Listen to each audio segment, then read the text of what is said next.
Middle east यानी मध्य पूर्व में एक बार फिर जंग के बादल गहराते दिख रहे हैं।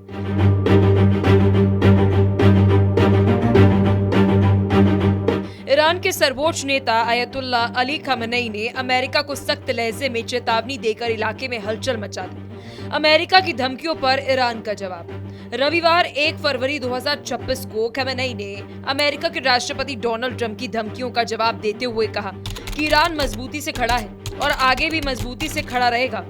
उन्होंने कहा, अगर अल्लाह ने चाहा तो अमेरिका की शरारतों और उत्पीड़न का अंत करेगा।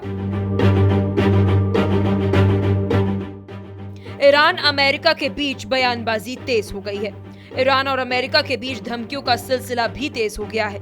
अमेरिका का कहना है कि वे हर हाल में ईरान से निपटने के लिए तैयार है, हालांकि बातचीत का रास्ता खुला रखना चाहता है। वहीं ईरान साफ कह चुका है कि अगर उस पर हमला हुआ तो करारा जवाब दिया जाएगा।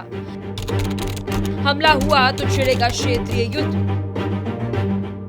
पिछले 12 घंटों में खamenei ने अमेरिका को दूसरी बार चेतावनी दी। उन्होंने कहा कि अगर अमेरिका ने हमला किया तो ये युद्ध आसानी से खत्म नहीं होगा, ये एक क्षेत्रीय युद्ध में बदल सकता है। ईरान उकसाने वाला नहीं है, लेकिन जो भी हमला करेगा उसे कड़ी चोट दी जाएगी। ईरानी सेना पूरी तरह से हाई अलर्ट पर है। ईरानी सेना प्रमुख आमिर हतामी ने भी तेहरान में एक कार्यक्रम के दौरान कहा कि ईरान की सेना पूरी तरह से तैयार और अलर्ट है। उन्होंने कहा, हम दुश्मन की हर हरकत पर नजर रखे हुए हैं, हमारी उंगली ट्रिगर पर है। अगर कोई गलती हुई तो उसका असर पूरे इलाके, इजराइल और खुद अमेरिका की सुरक्षा पर पड़ेगा। क्यों अहम है ये बयान? ईरान और अमेरिका के बीच तनाव बढ़ना, मिडिल ईस्ट में क्षेत्रीय युद्ध का खतरा और इजराइल और खाड़ी देशों की सुरक्षा पर असर होगा।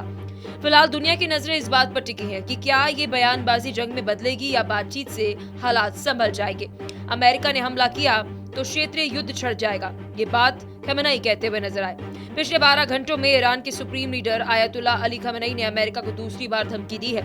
इससे पहले खamenei चेतावनी देते हुए कहा था कि इस बार युद्ध आसानी से खत्म नहीं होगा।